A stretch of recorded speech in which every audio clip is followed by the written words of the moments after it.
चंद्रशेखर आजाद जिस हनुमान बेनीवाल जी से गठबंधन किए हैं और वही हनुमान बेनीवाल जो आरक्षण का विरोधी माना जाता है, क्या यह गठबंधन कितना कारगर साबित हो सकता है?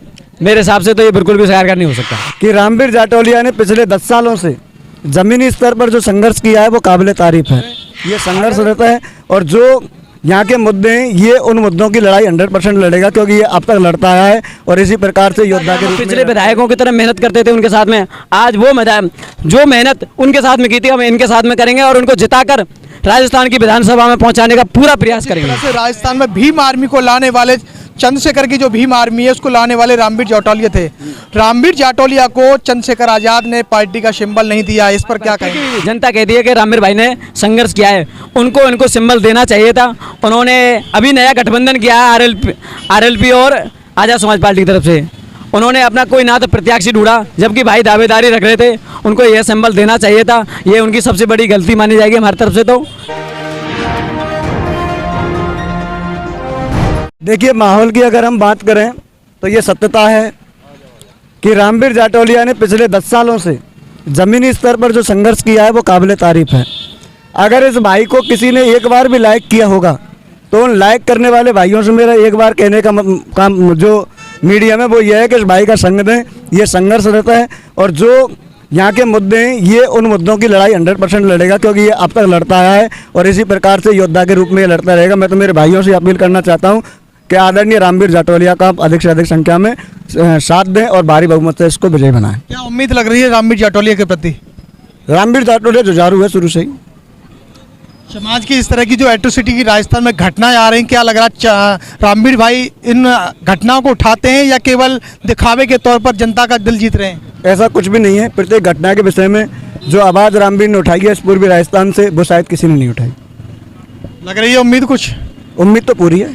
मैं आपको बता दें, जिस तरह से राजस्थान में जो घटनाएं एट्रोसिटी की आ रही है, चाहे वो तोलाकांड गुर्जर की हो या जालौर की हो या और भी कई प्रकार की घटना है, उनको लेकर के रामवीर जाटोलिया जो है राजस्थान की हर मुद्दे की, हर घटना को, एट्रोसिटी की घटना को, पीड़ित की घटना को, दलित शोषित वंचित महिलाओं की आवाज़ को लगातार वो है कई वर्षों से उठाते चले आ रहे हैं। उसी को लेकर के वो आज उनके पक्ष में जो है नामांकन की प्रक्रिया है वह चल रही है और यहाँ और भी लोग मेरे साथ मौजूद हैं। क्या कहेंगे उनके पक्ष में? जैसे कि आपको पता है कि भरतपुर विधानसभा से करीबन हर बार ऐसे नेता निकल के आते हैं जो अपने घरों को बनाते हैं।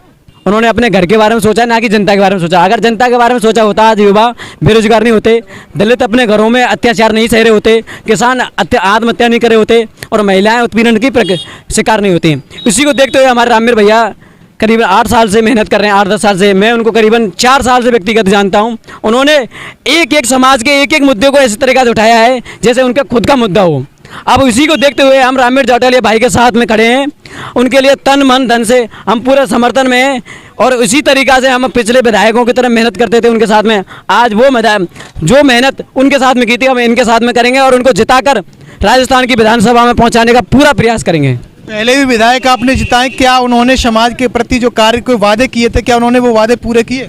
उन्होंने कार्य के वादे एक भी पूरे नहीं किया। उन्होंने उल्टा युवाओं को बेरोजगार से घसीटा गया है, क्योंकि पिछला विधायक देखा गया है कि आपके सुभाष गर्ग जी हैं, उन्होंने 19 के 19 पेपर लीक करे गए हैं। क्या युवा उनके साथ में दे सकता है?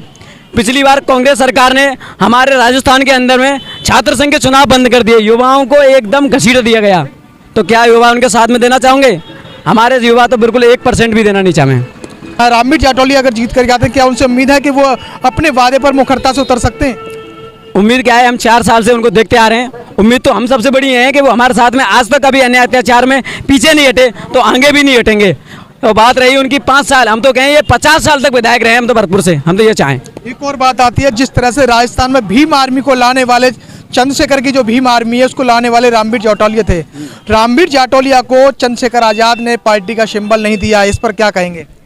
उनकी कोई व्यक्तिगत बातें होंगी जिसकी वजह से उन्होंने सिंबल नहीं दिया, या उनको नहीं लग रहा होगा कि भाई ने कम मेहनत की है। मेरे लायक तो हमारे भरतपुर की भी जनता कहती है कि रामवीर भाई ने संघर्ष किया है, उनको सिंबल देना चाहिए था। उन्होंने अभी नया गठबंधन किया है आरएलपी और आजाद समाज पार्टी की तरफ से। उन्होंने अपना कोई ना तो प्रत्याशी ढूंढा, जबकि भाई दावेदारी रख रहे थे, उनको यह सिंबल देना चाहिए था। ये उनकी सबसे बड़ी गलती मानी जाएगी हमारी तरफ से। तो बाकी के भाई अगर जीत के जाते हैं ना तो उनको यही बात दिखाना चाहेंगे, क्योंकि आपने सिंबल नहीं दिया, लेकिन फिर भी हम अपने बलबूते पर और समाज के बलबूते पर जीत कर आए। राजस्थान में आरएलपी से चंद्रशेखर आजाद ने गठबंधन किया, इस पर क्या कहेंगे? इस पर गठबंधन की बात पे यही है कि उन्होंने गठबंधन दो कौमों को लेकर किया है, एक तो जाट समुदाय और दूसरा जाटो समुदाय, और इनका यही कोऑर्डिनेट है कि वो राजस्थान में सरकार बनाए, क्योंकि हम हर बार बीजेपी कांग्रेस को देखते आए हैं, वो एक ही थाली के चट्टे बट्टे हैं, कभी एक बार राज करेगा कभी दूसरी राज करेगी। तो हमारे राजस्थान में एक नई सरकार बनाने का भी प्रयास है। चंद्रशेखर आजाद जिस हनुमान बेनीवाल से गठबंधन किए हैं और वही हनुमान बेनीवाल जो आरक्षण का विरोधी माना जाता है, क्या यह गठबंधन कितना कारगर साबित हो सकता है? मेरे हिसाब से तो ये बिल्कुल भी कारगर नहीं हो सकता, क्योंकि सब अपनी कौम के लिए पसते हैं आज के टाइम पे समय, क्योंकि राजस्थान के अंदर ही नहीं पूरे भारत प्रकाश के अंदर में सभी को एक कौमों में बांट दिया है, खासकर हिंदू धर्म में। तो मेरे हिसाब से तो ये ज़्यादा दिन चलने वाला नहीं है, क्योंकि सभी अपनी पार्टी के लिए समर्थन करेंगे और उसको जिताने का और अपनी कौम को जिताने का प्रयास करेंगे।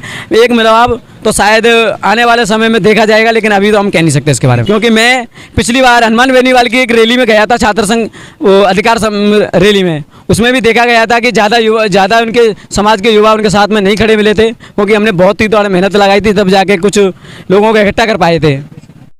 इस खबर को देखने के बाद क्या है आपकी राय, नीचे दिए गए कमेंट बॉक्स में दीजिए अपनी राय।